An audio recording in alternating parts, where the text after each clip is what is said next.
होली की कथा। बहुत समय पहले हिरण्यकश्यप नाम के राक्षस ने ब्रह्मादेव की तपस्या करके अमर होने का वरदान मांगा। जब ब्रह्मादेव ने अमरता का वरदान देने से मना कर दिया, तो उसने मांगा कि उसे संसार में रहने वाला कोई भी जीव जंतु, राक्षस, देवी देवता और मनुष्य मार न पाए। साथ ही न वो दिन में मरे और न ही रात के समय, न तो पृथ्वी पर मरे और न ही आकाश में, न तो घर के अंदर और न ही बाहर, और न ही शस्त्र से मरे और न ही अस्त्र से। हिरण्यकश्यप की तपस्या से ब्रह्मादेव खुश थे ही, इसलिए अमरता के एक वरदान के बदले उन्होंने ये सारे वरदान उसे दे दिए। इसे पाकर उसने हर जगह तबाही मचाना शुरू कर दिया।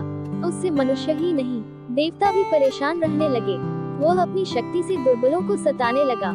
हिरण्यकश्यप से बचने के लिए लोगों को हिरण्यकश्यप की पूजा करनी पड़ती थी।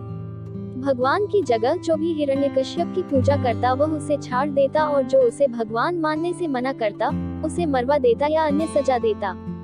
समय के साथ राक्षस हिरण्यकश्यप का आतंक बढ़ता गया। कुछ वक्त बीतने पर हिरण्यकश्यप के घर विष्णु भगवान के परम भक्त प्रहलाद का जन्म हुआ। हिरण्यकश्यप ने प्रहलाद को कई बार विष्णु भगवान की पूजा करने से मना किया और कहा, मैं ही भगवान हूँ, तुम मेरी आराधना करो। हर बार हिरण्यकश्यप की बात सुनकर प्रहलाद कहते, मेरे सिर्फ एक ही भगवान है और वो भगवान विष्णु हैं। प्रहलाद की बातें सुनकर हिरण्यकश्यप ने उन्हें मारने की कई कोशिश की, लेकिन वह सफल नहीं हो पाया। भगवान विष्णु अपनी शक्ति से हर बार हिरण्यकश्यप के सारे प्रयास विफल कर देते थे।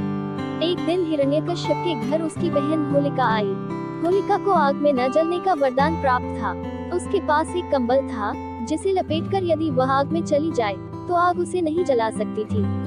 हिरण्यकश्यप को अपने बेटे से परेशान देखकर होलिका ने कहा, भैया, मैं अपनी गोद में प्रहलाद को लेकर आग में बैठ जाऊंगी, जिससे वह जल जाएगा और आपकी परेशानी खत्म हो जाएगी।